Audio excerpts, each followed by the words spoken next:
think we've got into a bad situation. I don't think we've got into a bad situation. I think what's manifest is what is. It's just like a boil. It's getting much more visible. And I think the danger is, one of the dangers has been, and it was even in Paul Hawkins' list, that, and it's a danger not of complacency, but of belief that all we've got to do is do a lot, and then the social mycelium exists. It's like a giant network. And actually, I think we haven't even begun to properly connect up all the human goings on, this huge impulse that's in millions of individuals, in organizations, in initiatives. We haven't yet found ways to properly connect it so that it becomes a giant body of will and of strength that can carry it forward. It's still very fragmented. And one of the things that I think is important about that is not just sensing our non-separateness or our collective intelligence or the paradigm shift that all these millions of people perhaps have already understood. It's about how do we sense, understand paradigm shift in practice? How do we actually get down to the habit level? How do we shift how we think? So for me, I've said a lot of things, maybe a bit jumbled at the moment, but I'll try and unpack them.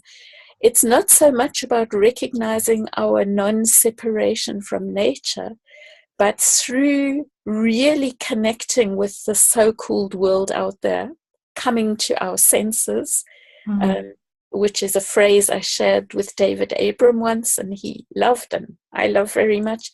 But this coming to our senses, we actually begin to recognize how we think.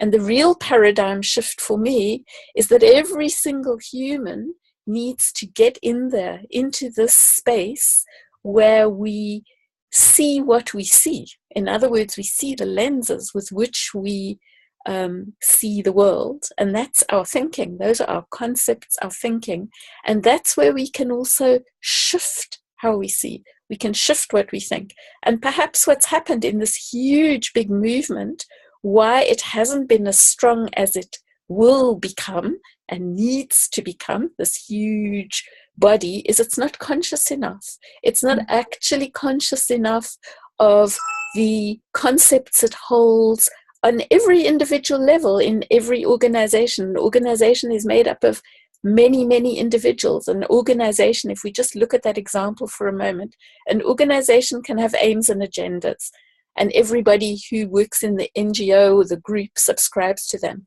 But really, the work that has to happen in each individual to really have, to live, to have made those shifts in themselves and in practice, is work that we often don't do. So you get people now who actually working in organizations, in big organizations, and he's saying we have to decolonize the minds of the activists that are in the organizations, because although people subscribe to some shared agenda, the actual ways of thinking and behaving and relating maybe haven't all shifted. And that's where you get these giant discrepancies in all the parts of the body, and it's not making a healthy mycelium like the natural one under the forest floor. It can't really join up because it's only joining up like a big network of conscious, rational aims and objectives and intentions. But the real shifts, I think, are just beginning. We are just working on the impulse is there, the impulse for a warm, connected, humane, ecological, something different, something that's not about conquest and control and colonization, but actually it's so unconscious. So I think, yeah.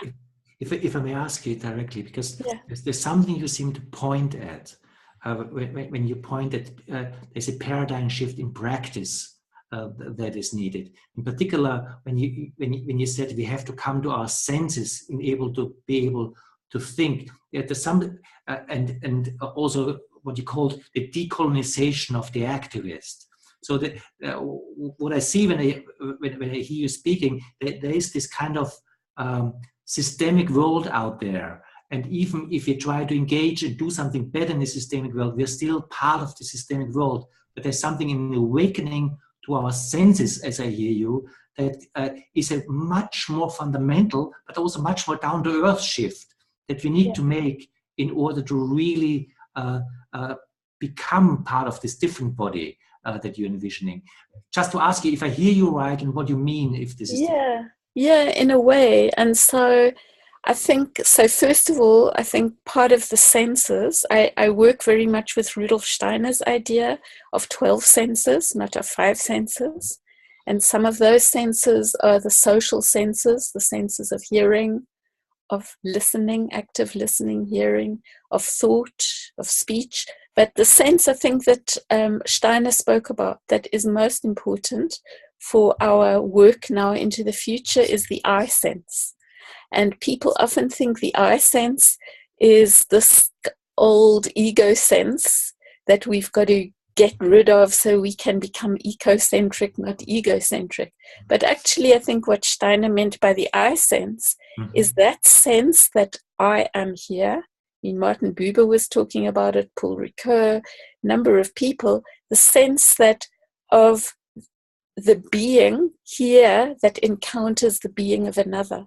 And without that, I can't respect the being of another human, of the trees, of the world. So part of my work is to develop and strengthen this I sense, the sense with which I encounter myself, I encounter the other. If I am not there, if I see myself as part of, this is exactly where I think the problem's been, some giant movement, like a wave, like a huge intelligence that's just sweeping through.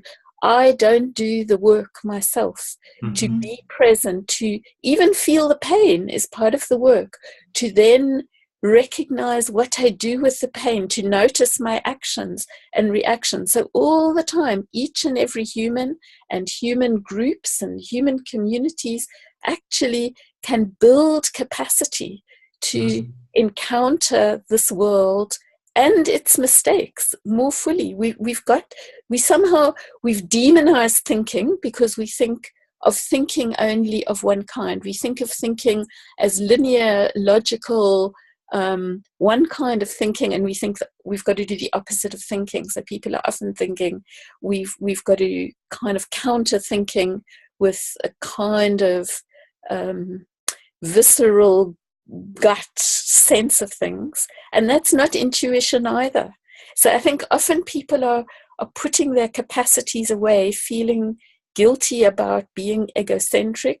They put their I in the background instead of having to work with this being so that I can encounter the other. It means I've also got to work with my thinking, my consciousness. And the University of the Trees, therefore, is not really about, it's not an environmental project or a nature project. It's not just about planting trees.